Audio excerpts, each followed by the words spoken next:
देखिए, गौरव जी को न ये पता था कि किस वर्ष में वीर सावरकर को 2 जन्मों कारावास हुई, वो 1910 था। गौरव जी कांग्रेस के प्रवक्ता हैं, परंतु उन्हें यह नहीं पता कि 1910 में कांग्रेस का अध्यक्ष कौन था। मैं सारे दर्शकों से कहता हूं, जाके इंटरनेट पे चेक कर लीजिए। 1910 में कांग्रेस का अध्यक्ष था विलियम वेडनबर्न, और विलियम वेडनबर्न ब्रिटिश सरकार का सेक्रेटरी था। तो पिट्ठू कौन हुआ गौरव जी? सावरकर या जो ब्रिटिश सरकार के बाबू के पैरों तले बैठ के उसकी सदारत में स्वतंत्रता का आंदोलन लड़ रहे थे जनाब।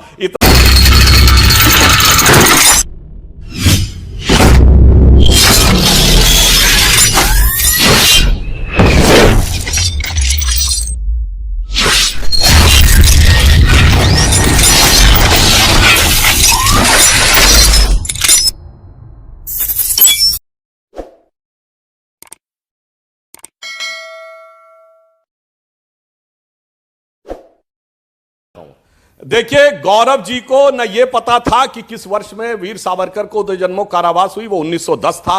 गौरव जी कांग्रेस के प्रवक्ता हैं, परंतु उन्हें यह नहीं पता कि 1910 में कांग्रेस का अध्यक्ष कौन था। मैं सारे दर्शकों से कहता हूं, जाके इंटरनेट पे चेक कर लीजिए। 1910 में कांग्रेस का अध्यक्ष था विलियम वेडनबर्न, और विलियम वेडनबर्न ब्रिटिश सरकार का सेक्रेटरी था। तो पिट्ठू कौन हुआ गौरव जी? सावरकर या जो ब्रिटिश सरकार के बाबू के पैरों तले बैठ के उसकी सदारत में स्वतंत्रता का आंदोलन लड़ रहे थे जनाब। इतना आसान नहीं है घुमाना। दूसरी बात, 1914 में कांग्रेस ने प्रस्ताव पारित करके अंग्रेजों का फर्स्ट वर्ल्ड वॉर में समर्थन किया, चूंकि उनको यह लगा था कि वो अब सपोर्ट करे। नहीं सुनिए, नहीं, अब मैं पहले सुन लीजिए। आप बोल रहे थे, मैंने लगातार बोला, अब आप लगातार सुना मैंने, अब सुन लीजिए। 1914 कांग्रेस का प्रस्ताव पढ़ लीजिए जाकर। उन्होंने फर्स्ट वर्ल्ड वॉर में कांग्रेस का, इन्होंने अंग्रेजों का समर्थन किया। इसलिए किया कि शायद हमें बाद में स्वतंत्रता मिले। और दूसरी बात, पूरा देश भारत महात्मा गांधी को महात्मा कहता था, मगर एक ही आदमी था जिसने कहा कि महात्मा नहीं कहूंगा। वो कौन था? मोहम्मद अली जिन्ना।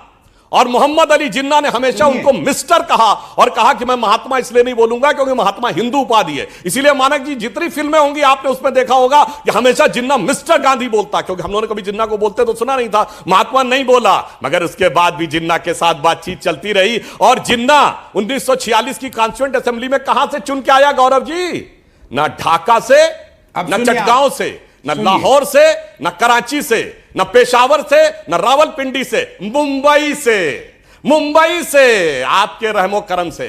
और डॉक्टर अंबेडकर कहीं से भारत, वर्तमान भारत से जीत के नहीं आ पाए, वो जीत के आए थे आज के बांग्लादेश से। इसलिए किस देश के साथ किसने क्या किया है यह सबको बहुत अच्छी तरीके से पता है, और किसने किसके साथ क्या बर्ताव किया। इसलिए मैं फिर अपनी बात दोहरा रहा हूं, तीनों शहीदों को, भगत सिंह, सूर्यसेन और चंद्रशेखर आजाद को आतंकवादी कहने के लिए माफी मांगी। और मैं फिर दोहरा रहा हूं, महात्मा गांधी में महान आत्मा शब्द लिखा है। उनकी आत्मा के हत्यारों को आप मुर्दाबाद बोलिए, मैं शरीर के हत्यारों को मुर्दाबाद बोलने को तैयार हूं। ओके, देखिए यही होता है जब चौथी बार रिपीट किया है। अब फिर दो मंझे हुए वक्ता, मंझे हुए प्रवक्ता आपके साथ एक डिबेट में आमने सामने हो, तब यही होता है। एक मुद्दा शुरू करते हैं, उसी की डिबेट खत्म नहीं होती है। मैंने सोचा था 3-4 मुद्दे कवर कर लेंगे। गौरव, अगले मुद्दे पर चलते हैं ना, वरना इसी में रात हो जाएगी। अगले मुद्दे पर आ जाते हैं, सत्याग्रह पर, किसान आंदोलन। छोटा सा जवाब मानक जी, छोटा सा जवाब। देखिए, इन्होंने स्वयं ने स्वीकार किया कि मिस्टर जिन्ना बोला गया। उस जिन्ना की मजार पे कौन गया था आपको पता है सुधांशु जी? आपके मार्गदर्शक मंडल के सदस्य उस जिन्ना की मजार पे गए थे। उसके बारे में मुंह से आपके कुछ शब्द नहीं निकले। मैंने आपसे बार बार कहा और फिर दोहराता हूं कि क्या नाथूराम गोडसे को आप हिंदुस्तान का पहला आतंकवादी मानते हैं या नहीं? आपने नहीं माना, आपने स्वीकार नहीं किया। मैंने आपसे बार बार पूछा, आतंकवाद की बात करने वाले लोगों, पठानकोट में आईएसआई क्यों घुसी थी मोदी जी की सरकार में? उसका आपके मुंह से एक शब्द नहीं निकला। आतंकवाद की बात करने वाले लोगों, चैलेंज करता हूं सुधांशु जी आपको, चैलेंज, और ये मेरा चैलेंज है, एक बूंद भी आपने भारत की आजादी में गंवाई हो, एक बूंद अपने लहू की, तो उस व्यक्ति का नाम बताइए जो आपकी विचारधारा का आदमी हो। ओके गौरव, अब इसी में अपना अगला मुद्दा भी शुरू कर लेते हैं, उसके बाद सुधांशु जी के पास जाऊंगा। आप बात करते हो, आप कौन से सत्याग्रह की तरफ राहुल गांधी इशारा कर रहे हैं? 1942 क्या किसान आंदोलन की बात कर रहे हैं? 1942 में, और क्या अपनी तरफ इशारा कर रहे हैं कि मैं अकेला काफी हूं, एक ही सत्याग्रही काफी है?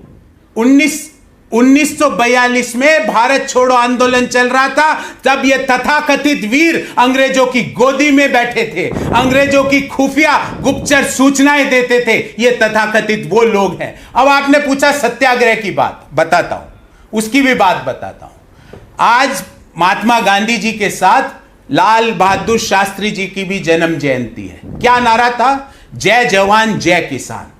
आज 10 महीने से हजारों लाखों किसान प्रधानमंत्री जी के आवास से, सुधांशु त्रिवेदी जी के आवास से 20 किलोमीटर की दूरी पर बैठे हुए हैं। क्या आपके पास समय नहीं है उनके पास जाके उनसे बात सुने? 8 महीने 10 दिन हो गए मानक जी, बातचीत बंद हुए। क्या आपके पास समय नहीं है बातचीत चालू करने के लिए?